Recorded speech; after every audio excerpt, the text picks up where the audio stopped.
पंतप्रधान नरेंद्र मोदी आणि राज्याचे वनमंत्री गणेश नाईक यांच्या वाढदिवसाचं औचित्य साधून ऐरोली इथं एका मोफत आरोग्य तपासणी शिबिराचं आयोजन करण्यात आलं होतं। माजी नगरसेविका शशिकला सुतार आणि भाजप जिल्हा सरचिटणीस अनंत सुतार यांच्या अनंत प्रतिष्ठान व जनसेवा सामाजिक ट्रस्टच्या माध्यमातून हे शिबिर यशस्वीपणे पार पडलं। शिबिराला ऐरोलीतील नागरिकांनी उत्स्फूर्त प्रतिसाद देत मोठी गर्दी केली।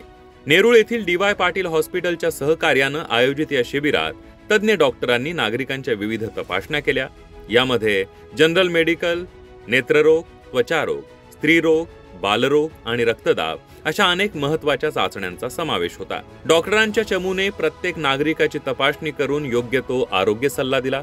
यावेळी लोकप्रतिनिधी अनंत सुतार आणि शशिकला सुतार यांनी शिबिराचा आढावा घेत नागरिकांशी संवाद साधला। या प्रसंगी सुतार दाम्पत्याच्या वतीनं ऐरोली गावातील ज्येष्ठ नागरिकांचा विशेष सन्मानही करण्यात आला। सुतार लोकप्रतिनिधींचा जनसेवेचा मार्ग नेहमी स्पष्ट राहिलाय। कामाच्या माध्यमातून त्यांनी जनतेचा विश्वास संपादन केलाय। नागरिकांशी असलेले त्यांचे मजबूत आणि विश्वासाचं नातं हेच त्यांच्या यशाचं गमक आहे। याच विश्वासामुळे नागरिकांनी त्यांना वेळोवेळी प्रतिनिधित्व करण्याची संधी देऊन त्यांच्या कामाची पोचपावती दिली आहे आणि हाच पाठिंबा त्यांच्या सामाजिक आणि राजकीय कार्याला अधिक बळ देतोय। या प्रसंगी शिबिराचे आयोजक अनंत सुतार यांनी सांगितलं की आरोग्य सेवा देणं हे आमचं कर्तव्य आहे आणि या शिबिराच्या माध्यमातून नागरिकांना आरोग्य सेवा देण्याचा आमचा प्रयत्न यशस्वी झाला। आरोग्य शिबिर ठेवण्याचं कारण म्हणजे नवी मुंबईचे लोकनेते, नवी मुंबईचे शिल्पकार आणि आपल्या सर्वांचे दादा आदरणीय नाईक साहेबांचा आज वाढदिवस आहे आणि 2 दिवसानंतर भारताचे पंतप्रधान आदरणीय नरेंद्र मोदी साहेबांचा वाढदिवस आहे। दोन्ही वाढदिवसाच्या निमित्तानं आम्ही ऐरोली गावामध्ये मोफत आरोग्य शिबिर ठेवलेलं आहे। हे आरोग्य शिबिर अनंत प्रतिष्ठान आणि डी.वाय. पाटील यांच्या संयुक्त विद्यमाने ठेवलेलं आहे। डी.वाय. पाटीलच्या माध्यमातून ठेवण्याचं कारण यासाठी आहे की ती आमची 8 महिन्यातून 2 OPD आमच्या 2 शनिवारी, दुसऱ्या आणि चौथ्या शनिवारी चालते। नागरिकांनी त्याचा जास्तीत जास्त फायदा घ्यावा।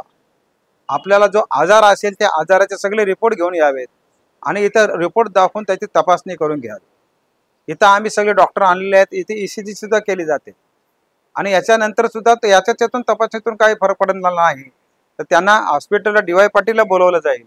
डी.वाय. पाटीलला बोलवल्यानंतर त्यांची पूर्ण तपासणी केली जाईल। जर तसं वाटलं तर त्यांना ॲडमिट करायचं तर ॲडमिटही केले जाईल। तसे त्यांच्याकडे शस्त्रक्रिया करायची असेल शस्त्रक्रिया केली जाईल। या सगळ्या मोफत सुविधा असताना नागरिकांनी त्याचा जास्तीत जास्त फायदा घ्यावा यासाठी हे शिबिर माझं पहिलं नाही आहे। हे डी.वाय. पाटील आणि अनंत प्रतिष्ठान हे माझं 4थं शिबिर आहे। मी सेक्टर 2 मध्ये, 1 मध्ये, सेक्टर 5 मध्ये आणि आता ऐरोली गावामध्ये करतोय। पुढचं शिबिर सेक्टर 20 ला असेल, आणखी ठिकाणी असेल। प्रत्येक या ऐरोली नागरिकांना या शिबिराचा जास्तीत जास्त फायदा व्हावा म्हणून हे शिबिर आम्ही जास्तीत जास्त लोकांपर्यंत पोहोचवण्याचा प्रयत्न करतो। पुन्हा याच ठिकाणी यायला तर मला तर 2-2.5 महिने सुद्धा लागतील, परंतु नागरिकांनी इथंच झालं पाहिजे असं काही नाही। ऐरोलीमध्ये कुठंही शिबिर असलं, आज तुम्हाला दवा दिलेला असेल तर 15 दिवसांनी पुन्हा जाऊन आपली तपासणी करून घ्या।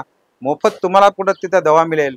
हॉस्पिटलला तुम्हाला जो काय खर्च होईल तो खर्च तुम्हाला होणार नाही अशा प्रकारची काळजी या डी.वाय. पाटील आणि अनंत प्रतिष्ठानच्या माध्यमातून नागरिकांना देण्याचा आम्ही प्रयत्न केलेला आहे। परमेश्वराला प्रार्थना आहे की सर्व ऐरोलीकरांचं ऐरोली गावचं नागरिकांचं आरोग्य चांगलं राहावं आणि आमच्या आदरणीय नाईक साहेबांना आणि नरेंद्र मोदी साहेबांना दीर्घायुष्य मिळो अशी परमेश्वराला प्रार्थना करतो। यावेळी भाजपचे नरेंद्र कोटकर, वैशाली पाटील, हर्षाली कोटकर, संजय सुतार, अमर सुतार, जयेश पाटील, श्याम कोटकर यांच्यासह अनेक मान्यवर उपस्थित होते।